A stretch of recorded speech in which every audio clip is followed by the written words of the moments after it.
Good morning, I'm Jeff Stauffer, and thanks for joining us as we roll into the fall with our Elville webinar series. It's Friday, September 5th, also known as 2 days before Ravens kickoff. And our topic today is what families need to know about planning for a loved one with special needs. And there's no one better to take us through this discussion than our managing principal and lead attorney, Stephen Elville. Steve, welcome. How are you doing today? Thank you, Jeff. Good morning, and thank you for this wonderful weather.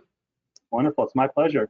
And don't forget about our Commanders fans out there and others. That's right. I'm sorry. Easy to forget up here sometimes, but happy football season. We'll say that.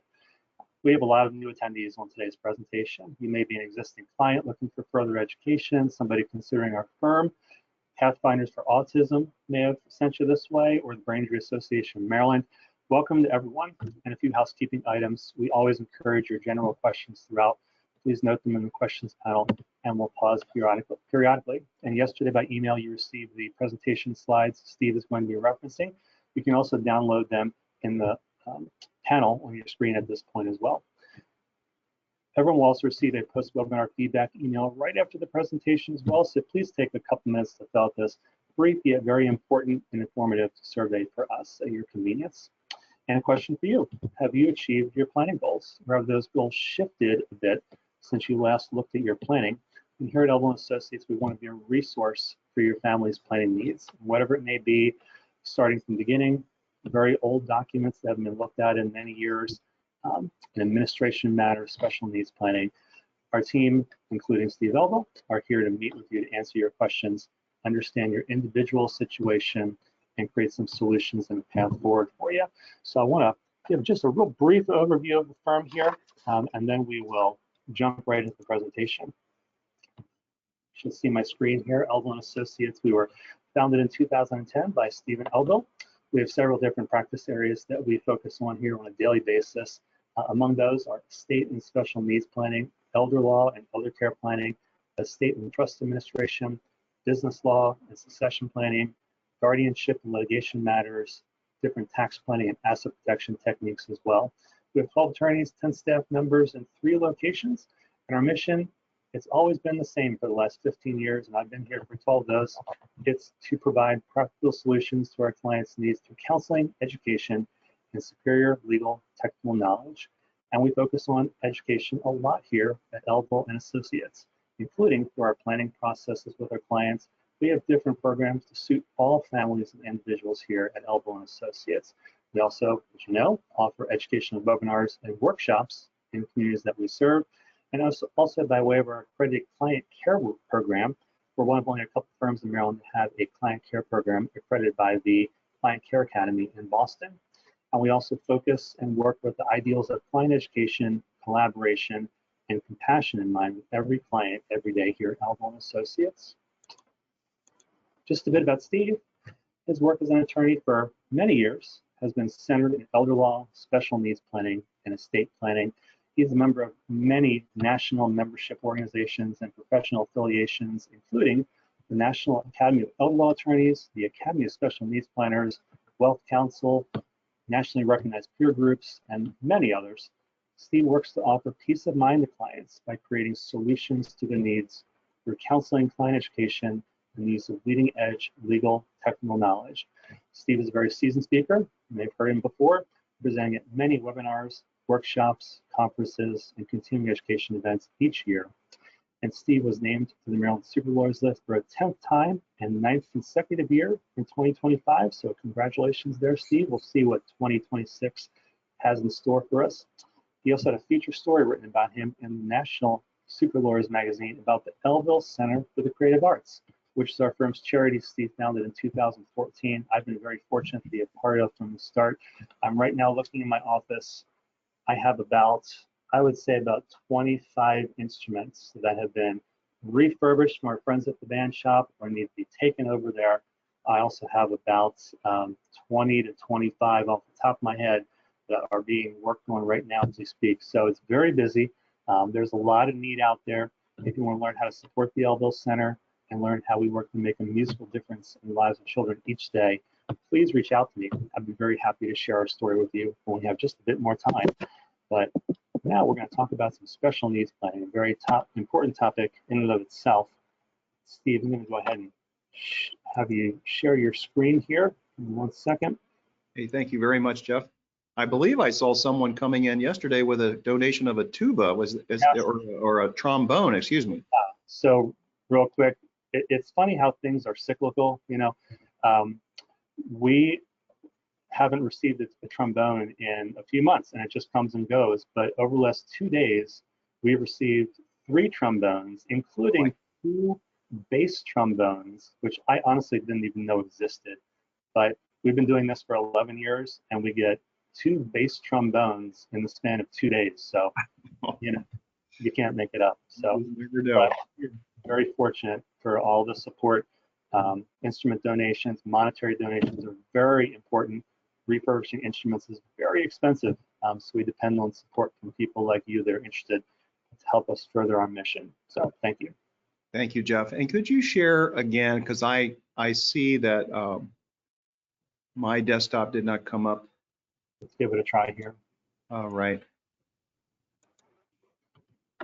All right, so I'm going to show my screen, and maybe I can just get to where I need to be, and you can tell me if we're good to go. And I'll start my slideshow. Can you see that, Jeff? Just fine. Yep. All right. Thank you so much. And good morning, everyone. And thank you for listening through our introduction. And it's a beautiful day here. If you're in Maryland, I'm looking out my conference room here in Elville and Associates in Columbia, Maryland. It's a beautiful day out. I hope you get outside if you're in Maryland. And if you're not in Maryland, we hope you're experiencing fair weather as well, and hope everyone is well. And it is my extreme and solemn privilege to be able to bring presentations like this. And I thank Jeff for all you do for people with disabilities, and for our firm, Jeff, and all of our attorneys and staff, without whom I would not be able to do what I do. So thank you, and thank you for attending today and making our webinar series possible and supporting it. So thank you very much, and happy Friday morning to everybody. And I also want to thank NAMI. I want to thank the ARC. I want to thank the Autism Society, the Brain Injury Association of Maryland, and other organizations for their collaborative work with Elville and Associates. And again, we think it's a huge privilege of ours to be able to be involved in planning for loved ones with special needs and people with disabilities. And that's exactly what we're going to talk about here this morning.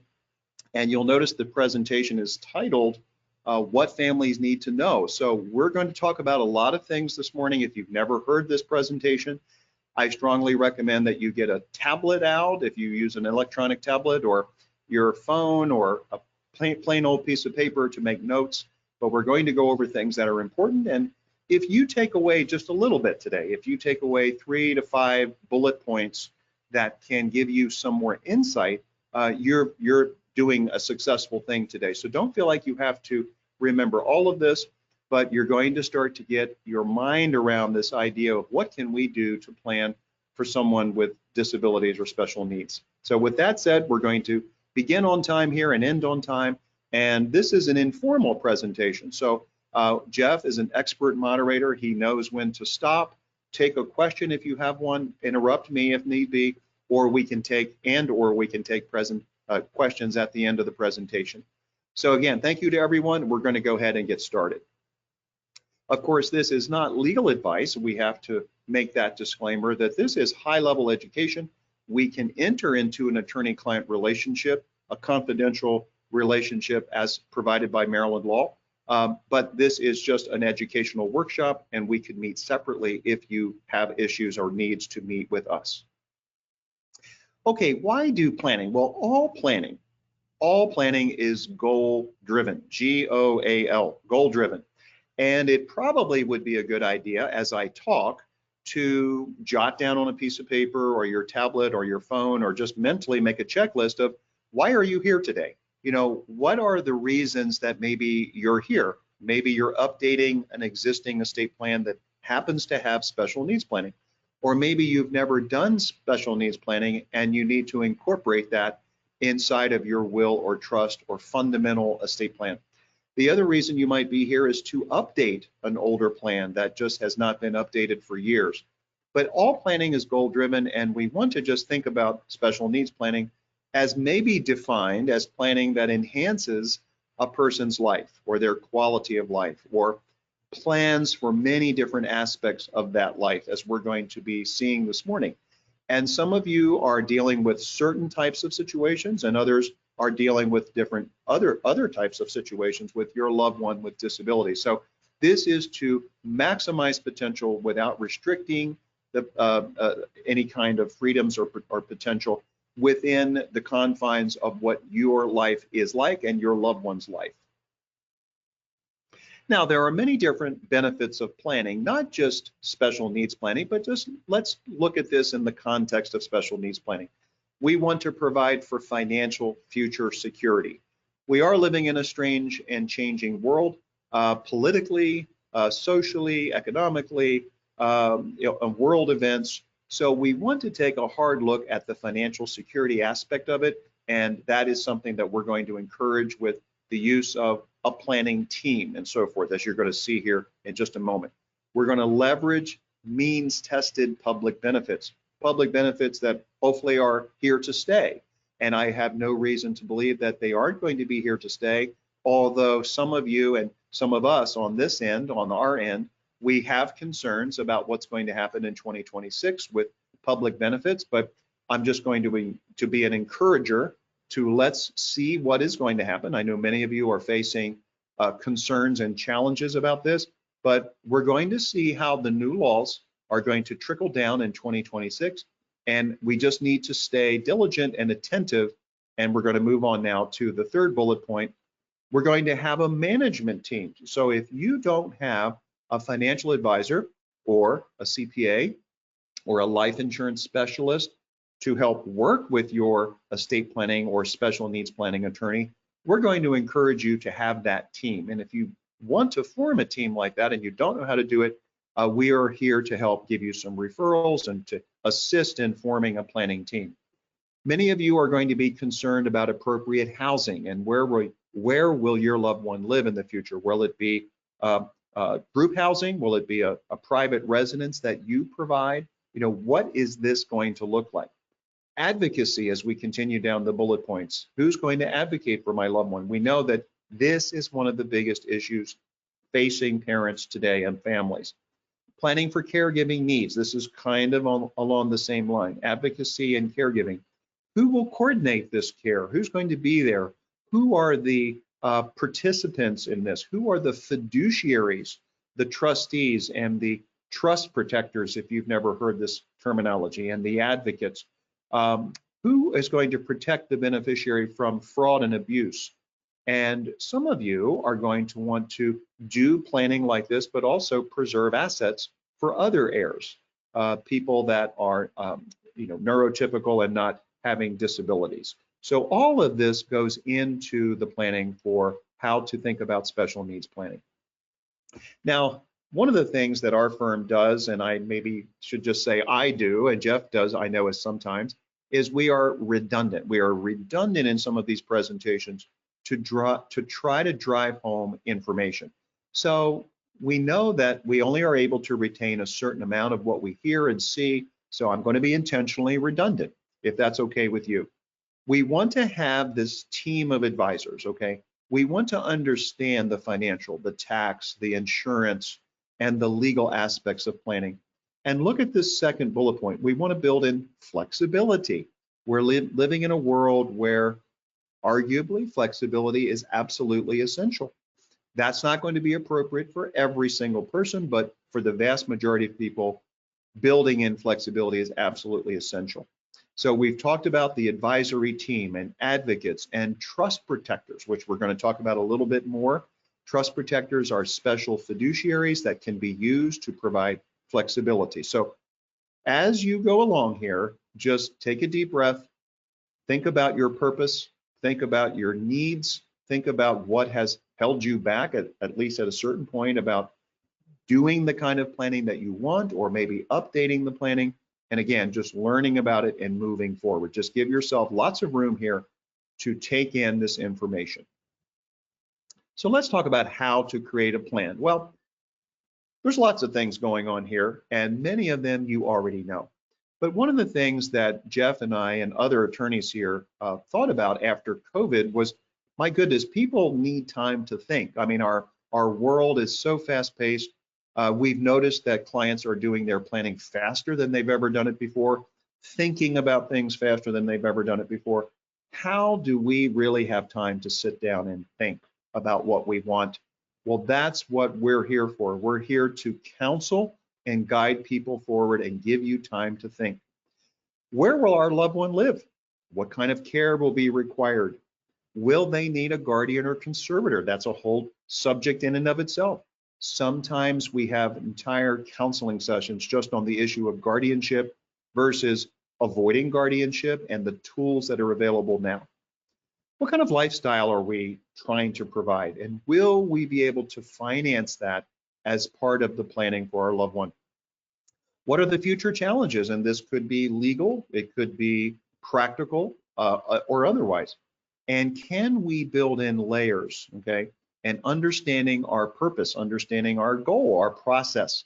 Now, let's talk about building layers here for just a second, and I'll keep moving on in the interest of time. Building layers is really, to me, understanding that when you do planning, many of us feel a lot of pressure. Okay, we're doing this plan, we're coming to terms with it, we're going to plan for the future, we're going to do our will or trust and special needs planning, and you're going to do it perfectly. And the reason I know you're going to do it perfectly is because you're serious about it and you've come to terms with it, and there's no question about that.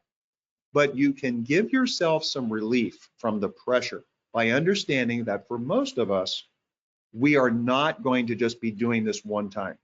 We want to come to do the planning, do the very best we can with the highest and best information and tools possible, but understand that we're going to be revisiting this planning in 3 to 5 years, 2 to 4 years, 1 to 3 years, 7 years, but you are going to review it, because when you review it and you update your planning, what are you doing? Well, not only are you updating it, but you're flowing with it into the future, and your plan is not stagnant. And you will release yourself from the pressure of what it feels like to say, my goodness, I have to do this planning and it's going to have to be perfect. And remember, it will be perfect, but it is only a plan for today, and circumstances are going to change in the future. And good planning is about updating in the future as well. Now, a memorandum of intent. I'm seeing more and more and more awareness of this. You can create a memorandum of intent. What is your loved one like? What do they like and dislike? What are their preferences? Who are their family members? Who are their doctors? What do they enjoy doing? How would you want their lives to kind of play out in the future? Well, you can set all this out in a memorandum of intent. You can also create a binder. We've had some clients that have just created beautiful binders of information about specific Social Security information, DDA information. These kinds of tools are available to you, and some of our parents who plan are very generous and have told us we can share this binder information or these subject matter tabs with people. So we have this information available if you would like to get a sample of what a memorandum of intent looks like. And this can be attached to the back of the Special Needs Trust. And arguably, this is one of the most important tools, right? Because there are millions of plans, millions of trusts out there, but your particular one and your particular loved one is very unique to you and to themselves. So you can make the estate plan and the special needs plan for your loved one unique by using these tools. And of course, you do not have to, and the planning would still be effective, but you can use these tools, and we encourage you to do that. Now, we're estimating lots of things, right? And if you don't have a financial advisor who has tools available to them, or a life insurance specialist who can provide tools, we strongly recommend. What are expenses? What are housing expenses going to be in the future? Resources that are available. If you need referrals to resources, we are here to help you get those resources. Now, this is an old-fashioned spreadsheet, but it just illustrates that it doesn't really matter if it's old-fashioned or whether we're using new-fashioned tools. We want to start doing some projections, but I strongly encourage you to use your financial advisor or a financial advisor's resources once you are able to interview some advisors and be comfortable with this relationship you may have with them. Now, when we're dealing with loved ones with disabilities, we also have to be concerned about their right of self-determination, their incapacity planning. Are they incapacitated and do they need a guardianship or conservatorship? Or do they have the capacity to sign advance directives and powers of attorney and understand them because they have the legal capacity to do so and avoid guardianship? And many of you have heard or seen our presentation and many other materials now on supported decision making. So we want to think about these issues. And again, for many of you, this will be a planning session in and of itself. Understanding the pros and cons of guardianship versus ways of avoiding guardianship and the kind of the new world or the new paradigm of risk, the new paradigm of self-determination that is available to people with disabilities. And I will say, even though that's not our subject today, that that's going to make sense to some of you, and for some of you, this will make no sense about avoiding guardianship and having more rights of self-determination. So we as a state in Maryland have launched into a new world of increasing awareness of enhanced rights of people with disabilities. And we as a society and as a state continue to struggle through this, but just saying that it's very true that there's never been a more open time to avoid guardianship than today, in my experience. So guardianship may be appropriate for your loved one. It may not be, and there are alternatives to guardianship, such as supported decision-making, that may or may not be appropriate, but they are available to help bolster the argument that guardianship may not be needed. Now, understanding public benefits. Let's launch into this. Jeff, do we have any questions, or should I just keep going? Thanks, Steve. We can keep going for now. I'm sure they're going to be coming, though, which is great. Thank you very much. So as you have another cup of coffee or tea, or you may be exercising on the treadmill, whatever's happening, we're going to launch now into a discussion, a very basic discussion of public benefits. You need to understand these public benefits at a fundamental level. You don't have to understand all aspects of them. And your trustee, your future fiduciaries, need to understand these and have a fundamental idea. So many of you, your loved ones, are receiving SSI, supplemental security income, or they are going to be receiving this benefit after age 18, most of the time.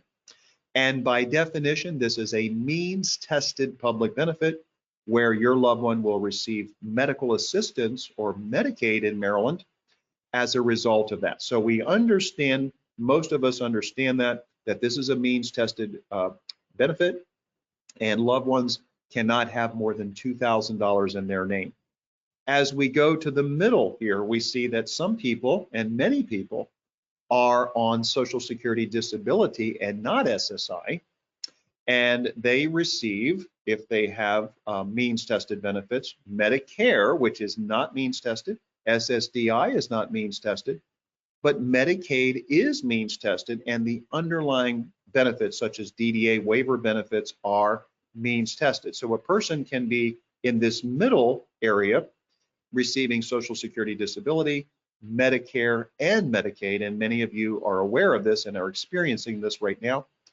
On the right-hand side, we're not going to spend a lot of time on this, but we do have HUD housing issues, veterans benefit issues, and we are living in a more favorable environment right now for HUD housing, where the HUD benefit does not get directly impacted like it used to from a special needs trust distribution. But just be aware at a glance, this is what we're dealing with.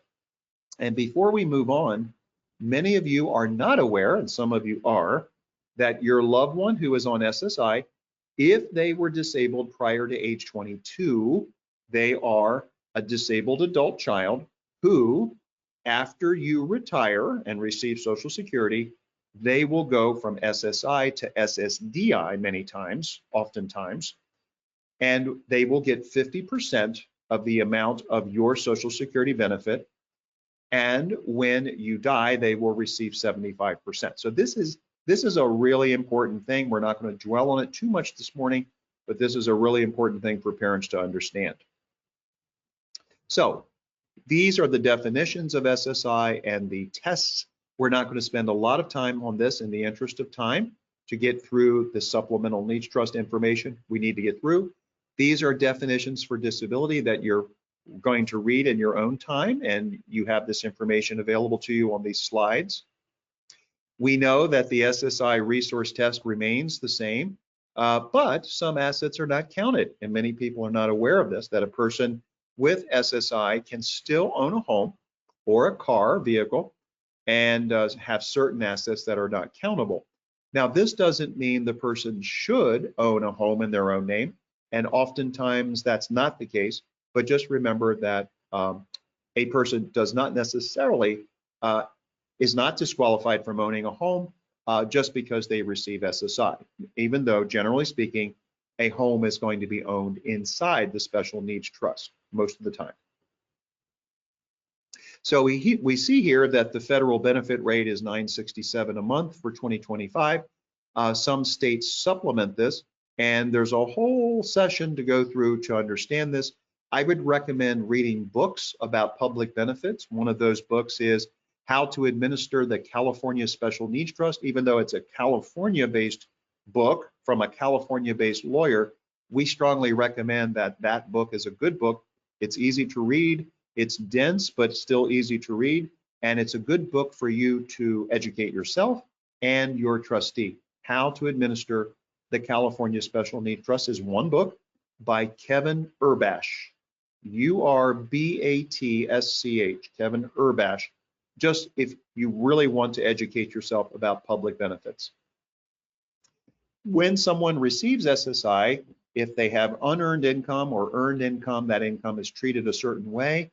What we have to be aware of is, and this is a difficult thing for parents and families, that a certain amount of income is going to reduce SSI to zero and would eliminate the benefit of Medicaid. So we have to be careful about this, even though it is a little less concerning than it used to be because of the ability to buy insurance on the exchanges and so forth. But as a basic rule of thumb, we want to be aware that we're going to have to be cognizant of how much income our loved one with disabilities is earning, even though, of course, working and being productive is a very important thing for them. And it's something that many of you are going to be challenged with. SSI concepts of deemed income and in-kind maintenance and support. This means that if you are having your loved one live at home and they are not paying rent, for example, SSI will be reduced by 1/3 because you are providing shelter, okay, food and shelter. So just remember that the maximum amount that SSI can reduce is 1/3.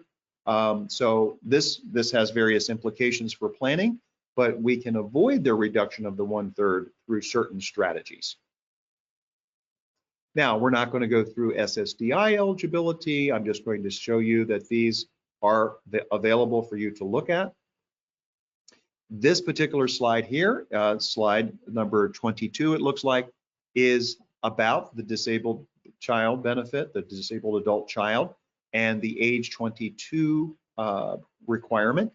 And so many parents we talk to are not aware of this, and this can make a big difference in your thinking about how much your child will receive in the future after you have retired or passed away. Medicaid and Medicare slides and benefits, we're not going to spend a lot of time on, but I just want to make you aware these are in here. Housing, again, is one of the biggest concerns as we try to work up to the slides that have to do with the special needs trust that many of you want to see the information about. So just know that there are new HUD rules. Those are more favorable with regard to special needs trust, whereas in the past, we were much more concerned about any distribution from a special needs trust could cause issues for HUD, folks that are living in HUD housing. It could increase their rent. And again, just understand that a house or a residence can be owned inside of a supplemental needs trust. We know that many of you are very concerned about this. Okay, with those all being counseling issues, and we've talked about how to start thinking about planning, let's talk about the actual planning. So a supplemental needs trust or special needs trust, we're going to kind of work through those definitions. Let's get into these slides now. This is arguably one of the most important slides of the entire presentation. If you can focus on this, you'll see that there are basically two types, even though there's three categories here. There are basically two types of trusts in the world of special needs. So there is a third-party trust. This is the bread and butter of estate planning for people with special needs.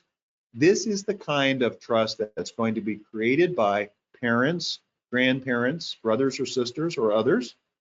And you'll see if we go from left to right, that the third-party trust can be created by anyone other than the beneficiary themselves.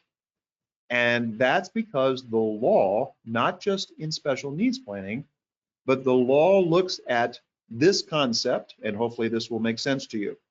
If you are a third party, for example, if you're a parent, you are a third party to your child, believe it or not, in the eyes of estate planning. So if you were to pass away and create a trust for the benefit of your loved one with disabilities, that is called a third-party trust because you are creating that trust and you are leaving assets to that trust, and the assets go from point A, which is you, to point B, which is the trust. So that's called a third-party trust. Now, when you create a third-party trust, there is no payback to the state, and that is, again, the bread and butter of special needs planning. So the third-party trust is the concept that I want most of you to take away from today. And you can create a third-party trust in your will, or you can create a third-party trust in your substitute for a will, which is a revocable trust. Or you can create a third-party trust that stands on its own. And many people do that as kind of a highest and best approach. But any of those approaches will protect your loved one with disabilities as a third-party trust. Now, after the death of your loved one, which is a terrible thing to think about, but after the death of the beneficiary many years from now what will happen is the assets of the third-party trust will go wherever you want those assets to go with no payback to the state or federal government. Now, if we look at the next two categories down, the D4A and D4C trusts, these are trusts that are created under federal law, and the states like Maryland have adopted federal law. So we find these trusts in 42 USC, United States Code, 42 USC, 1396P, that's 1396P, D4A, and D4C. These are called first-party trusts. And when you think about these trusts, think about someone who has received an accident settlement, or someone who was injured at birth and receives a birth settlement, someone who is receiving an inheritance that they should not receive, and it's going to knock them off of public benefits. The reason this is called a first-party trust is because the person with disabilities is receiving that money directly. It has gone from point A to point B, but point B is not the trust. Point B is the person with disabilities. Now that person will be disqualified, possibly from means-tested benefits, and now we have to deal with this. This is a payback trust. The D4A trust has certain requirements. The person must be under age 65. At their death, benefits have to be paid back to the state. Sometimes we have no choice but to use this kind of trust, because if you are a military veteran and you wanted to leave your child with disabilities part of a military pension, we have to assign that pension to a first-party D4A trust and so forth. The D4C trust, which is Maryland First Disability Trust, or the ARC of Northern Virginia, or other pooled trusts, these trusts are more easily attainable or accessible. They have, let's say, lesser maintenance costs, but there is a payback most of the time to the pool or back to Medicaid. And some people prefer the first-party D4A trust to the pooled trust, but sometimes we have no choice but to use pooled trusts, and they're there for a reason. Maybe the person is over age 65 and has to divest money These are the tools that are available to us. But the thing to take away is these first-party trusts are there for a reason, and the third-party trust is the bread and butter of your basic estate planning. So these next few slides are redundant and say some of the things I've just been describing. The third-party trust is the best way to leave an inheritance to someone with special needs because you can design it the way you want and there's no payback to the state. Now let's just get some terminology straight here. In estate planning, we call the third-party trust a third-party supplemental needs trust, okay? A third-party supplemental needs trust. And technically speaking, the first-party trust is called a special needs trust, whereas the third-party trust, in our opinion, is a supplemental needs trust. So both of them are special needs trusts in the broad sense, but the first-party trust, which is the state and federal government sanctioned trust, that one is a special needs trust by definition. Now, Jeff, I know no one on this seminar this morning would ever do this, but believe it or not, we do see this still in 2025. Someone who receives an outright inheritance, obviously that's a bad arrangement for a person who is on means tested benefits. Now, what do we have? We have a situation where we have to use a first party trust, and that's okay because it still protects the money, but that was not the preferred method because that trust has to have a payback to the state. Or let's say something that I hate to say I see often, which is the second bullet point. Someone passed away and left assets in trust for a special needs beneficiary or a disabled person, but they left it to a wrong kind of trust. They left it to what I would call a general needs trust, a trust that is a support trust, a trust that will disqualify the person from benefits. So thank goodness when we see these kinds of situations, we can change them and fix them, but those situations are out there. Some people would take the point of view, I'm just going to disinherit my loved one with disabilities. Well, that is probably not a good idea in 95% of the cases or more. So your loved one with disability would be left with no recourse and no support.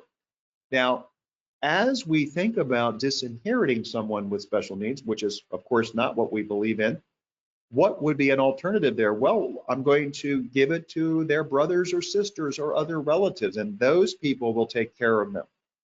Well, that's not a good idea because those brothers or sisters or other relatives could be subject to creditors or have a divorce, or they might owe Uncle Sam tax money and Uncle Sam comes in and takes the money.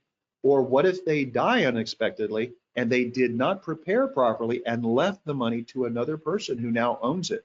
So we just don't want to take the risk. And sometimes there is fatigue, which I know many of you are worried about, the fatigue of your loved one to not want to take care of the person with disabilities anymore. All kinds of risks associated with leaving money outright to someone else for the care of a person with disabilities. We don't want to do that, and we think that's a huge mistake. So I know you wouldn't want to do that, and if you thought about that, it's a natural thing to think about, but it's not a good idea. Let's not do that.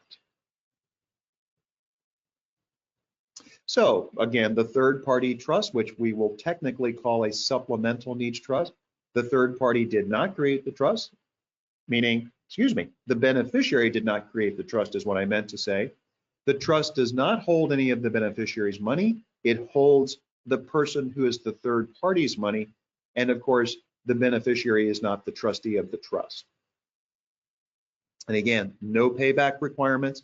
And this trust can be revocable during your life, or it can be irrevocable. So, and no matter what we do, usually we want to plan for flexibility in these trusts. Now, one of the presentations that Jeff and I have spent a lot of time over the years presenting together and our other attorneys is how to choose a trustee. So probably nothing could be more important than to consider who your fiduciary is going to be, your trustee. And this is going to either be a family member or a professional or an attorney, another professional like an attorney. And you're going to think through these issues. What are the fees related? What are any conflicts of interest of appointing a family member? What is the person's knowledge and experience? Do they handle supplemental or special needs trust? Because sometimes we appoint trustees who actually don't handle these kinds of trusts, and that could be a big problem because you did not realize that that bank or that organization or that person doesn't really administer special needs trust. So we have to be very careful, and we have to remember that they do not have to serve. So when you appoint someone, remember they do not have to serve, and they have to have a willingness to serve, and we have to have flexibility, because what if you appointed someone, and what if you appointed a bank or an individual, and at the time of your passing, that person or that bank refuses to serve? So we want to have flexibility in there that a new trustee could be appointed if we run into problems. And I unfortunately have seen this a few times where an appointed trustee refuses to serve at a critical time. So it doesn't happen often, but it does happen, and we want to have some flexibility. Now, in a supplemental needs trust, which we're going to look at a diagram here in just a second, there are various features that you can include, such as committees to provide for resources and flexibility for the trustee, trust protectors. A trust protector can be inserted to provide flexibility. What if the supplemental needs trust has to be amended because the laws changed? Or what if the trustee is not providing an accounting and now the trust protector can ask for an accounting? What if, and I don't want to worry a lot of people on this call this morning, but what if it's not a good trustee situation? What if the trustee has health issues, or they are not maintaining the beneficiary's benefits and advocating and investing the money properly? What if they're not doing that properly? Well, they could be removed and replaced. So trust protectors, to me, are an essential part of special needs planning. Not all parents and people who create trusts for special needs planning do include a trust protector, but most do. And you're going to have to kind of educate yourself on this particular issue and get comfortable with it if you haven't thought about it. So special fiduciaries like trust protectors are something we want to think about for flexibility. Now, this is just one visual of a special needs or supplemental needs trust. I want to make clear that this is an example of a supplemental needs trust that has lots of features. We have a trust protector. We have provisions for ABLE accounts. We have provisions that talk about advocacy. We have a memorandum of intent. We have committees that could advise the trustee. We have special retirement plan considerations about the Secure Act and the fact that your loved one with disabilities, if they are on SSI or SSDI, they are by definition eligible designated beneficiaries, and they would have special treatment as far as tax treatment of an IRA or 401k that you may leave to a special needs trust. But so some of these, as an attorney, I look at this and I say some of these things are essential. Some of them are not essential. For example, if you had a supplemental needs trust that was a lot less loaded, let's say, with these features, it would still protect your loved one. So I want you to be clear that a supplemental needs trust does not have to be fully loaded with all these features or even more features, but at its very baseline, it needs to be a discretionary trust under Maryland law, and that trust in and of itself will provide asset protection, it will provide fraud and creditor protection and other protections, and it will exclude the money that's in that trust. It will exclude it for public benefit purposes. But as a general rule of thumb, we generally design supplemental needs trusts with more features to provide more flexibility. But I wanted to be clear that even if you have a more plain vanilla version, that trust will still protect your loved one in the fundamental way that it needs to. But this is a visual of what you can do and more with a supplemental needs trust. Steve, can we pause for a question? Hello, Jeff. Right. Question is, can a trust be established as part of a will, yet not actually set up until the person whose will it is passes on? Thank you. Thank you. And thank you for that wonderful question. The answer is absolutely yes. So when we think about a supplemental needs trust, it can be embedded inside of your will. And that means that it would not be established until your death. And that's absolutely right. You can have a third-party supplemental needs trust established right inside of your will that will be fully established upon your death. And that's exactly right. So the answer is yes. Very good. Thank you. Thank you, Jeff. So as we just mentioned, the Secure Act, which was enacted in 2020, signed by President Trump in 2019, this is the thing that has rocked the world of how retirement plan assets are distributed and received once we die and we leave an inherited IRA to our loved ones. So there are only 5 exceptions, even though the Secure Act has been amended a couple of times. Let's focus on these exceptions: surviving spouses, minor children, minor defined as people that are less than 21 years old, disabled persons, and this is where we are today in our presentation, chronically ill persons, and beneficiaries who are not more than 10 years younger than the plan participant. Now, let's look at bullet points 3 and 4. What this means is that when you leave an IRA to a supplemental needs trust, that IRA can be stretched out, meaning the person with disabilities or the chronically ill person, the trustee of that trust can take the minimum distributions if the money is not needed for the beneficiary, and the rest of the IRA money can continue to grow tax deferred in a traditional IRA situation, the way that all beneficiaries who received inherited IRAs used to be able to do this prior to 2020. So when you have a loved one with disabilities and you plan for a supplemental needs trust and you're leaving an IRA to that trust gets the greater advantage rather than people who have no disabilities that have to pay tax in 10 years. So this is where many of you have heard of the Secure Act when we start thinking about the 10-year rule.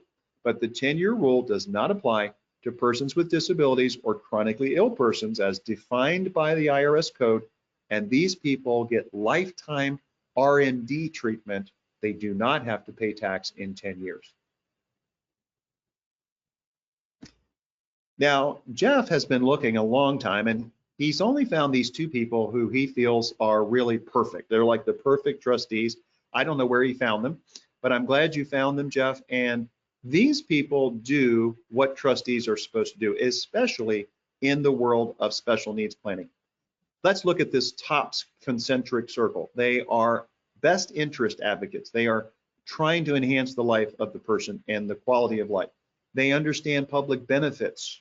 Okay, so they're advocates, and that's one of their roles as fiduciaries. But as we go over to the left, we see that they're also accountable. They keep accurate records. They keep an ongoing accounting, which is not easy to do, not easy to keep that in mind, but they comply with their duties, and they do have statutory duties. So they do comply with them. And on the financial side, as we go over to the right, they have allocated and invested the money appropriately. They understand tax returns. They may not understand all aspects of it, but they hire professionals. And this is the thing that I want you to take away from this webinar, among other things like the slide about the third party versus the first party trust. This slide should tell you that your trustees, whoever you decide on, they have fiduciary duty and they have a responsibility to do what? Well, to do all these things, but to hire professionals, okay? You don't want your trustee to be doing these things themselves, investing the money themselves if they're not a professional advisor or financial advisor, and so forth. So as long as they advocate, are accountable, and deal with the appropriate financials and hire professionals, you have a good trustee, and you should be measuring them by that. If you would like to see our webinar on trustee selection, we will be glad to send it to you, and it's in our library of webinars.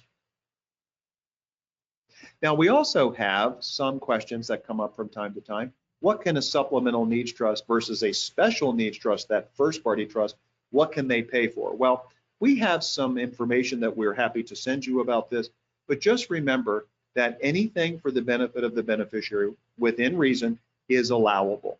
So just remember that there are 2 concepts when a trustee is dealing with a trust.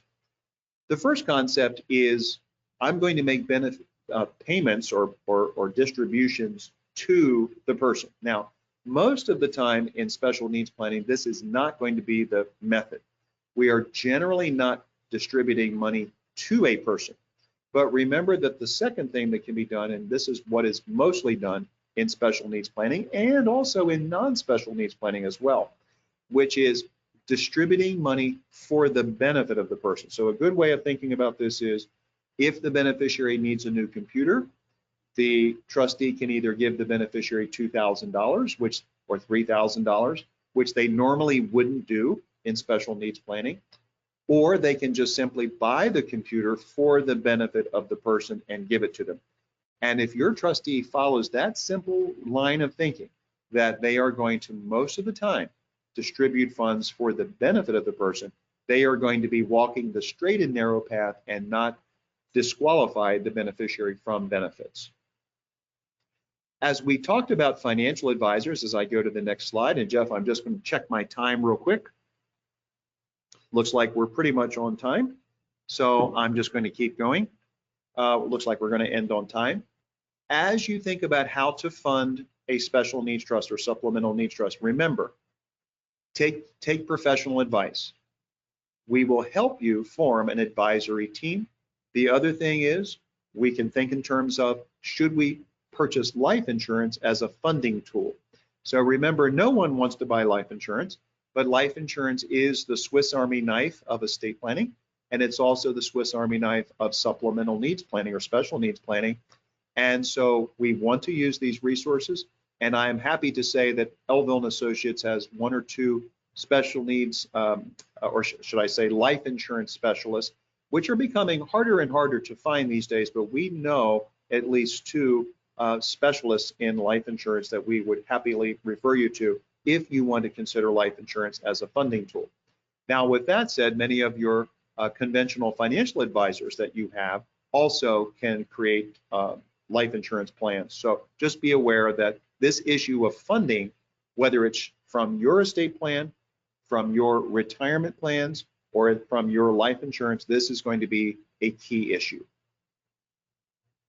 First party trusts, we talked about this very briefly. This is where your loved one with disabilities has received an inheritance that they cannot or should not receive, or they've received a settlement or anything along those lines. Well, we have to use a special needs trust of some kind of the first party type, and this would either be the D4A trust, which is approved by the Attorney General. Do not be too put off by that. The Attorney General approves hundreds of these every month. And of course, there are pooled trusts. So we don't want to spend too much time on the first party trust today, but just know that some people argue that the best thing to do is to have a third party trust as your foundational estate plan, but to also go ahead and establish the first party trust, even if it's not needed right now, but go ahead and establish it so that it can be used if it is needed. So these are the things that, just more things for you to put into the back of your mind to say, okay, I'm aware now that there are two types of trusts for people with disabilities. So as we start to wrap up, remember that there is a process that you can follow, and that process for many people just has to do with reviewing their own estate planning needs. And then as we see with this slide here, a lot of families with a loved one with disabilities are going to want to answer other ancillary questions. So here's my estate plan, and we need to get our special needs planning in place. But my loved one with disabilities, we are concerned about his or her own decision making. And will they need a guardianship? Will they need supported decision making? So let's go into this very briefly. Guardianship is the most invasive form of intervention. The person loses their legal rights. Guardianship is there for a reason. Your loved one may or may not be under guardianship or need a guardianship, but this is a counseling issue. There's guardianship of the person and guardianship of the property or the estate. And guardianship, again, is being redefined as we sit here today, and it has been redefined over the last few years as the supported decision-making idea, and the definition of capacity and incapacity continues, I should say, to be considered and reconsidered. Supported decision making is something that many of you are aware of. Many of you are coming in to law firms like ours and asking to be educated about this and to understand the differences, the pros and cons. How does it relate to decision making? How does it relate to guardianship? So these slides are for your benefit. Pioneers such as Megan Rusiano helped put this on the map in Maryland, and finally the legislature passed it. And now we have an extremely broad supported decision-making law, and it's something for you to educate yourself about and read as many articles as possible. It's a tool, it's a simple tool, and the idea is simple after you really consider it. And it can be formal, it can be informal. It's something that many parents and loved ones or family members can understand and are enthusiastic about. And for some of you, you will have less understanding of it and you'll be less enthusiastic about it. But it is something that if you will take about a half hour of time or in a counseling session, we can get it out there for you so you can understand the pros and cons, the differences. And of course, supported decision making is really all about this concept, in my opinion. The person with disabilities will make their own decisions to whatever extent possible, provided that they have the support or the supporters that help them do so. So it is a very subtle but very powerful thing that will have more application to some people than others, but in a conceptual sense, it enhances the rights of people with disabilities. So in wrapping up, we encourage you to continue to do what you're doing today, which is just opening yourself to this information. Create a memorandum of intent for your estate plan, whether it's a will, revocable trust, or one of those plans that has a standalone supplemental needs trust. Establish your own estate plan, update your own estate plan, review your estate plan often, establish the supplemental or special needs trust, and work with a collaborative team about the funding of the trust, about your own affairs and financial affairs. And many of you already do that.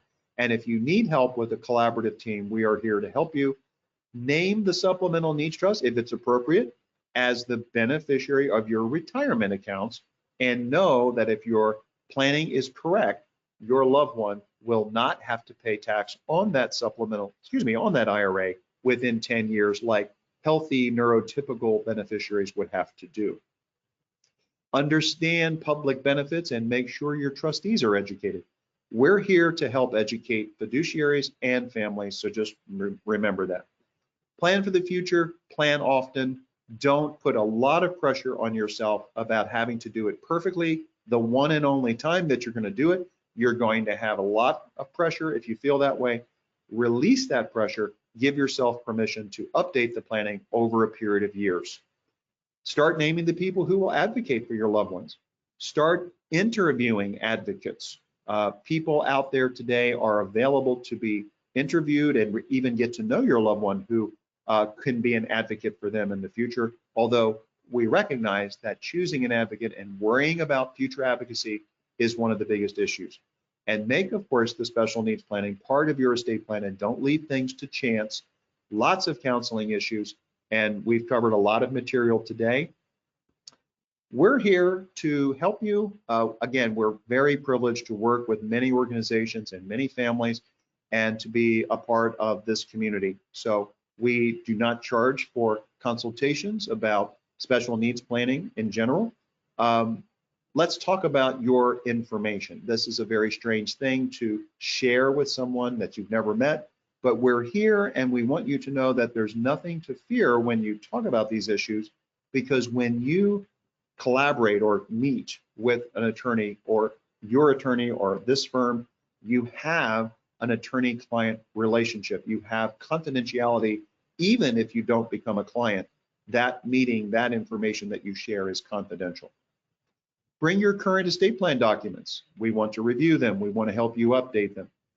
Consider whether you have a planning team. Do you have a CPA? Do you have a financial advisor? Do you have a life insurance specialist? Can we help you meet some people and you can interview some of them?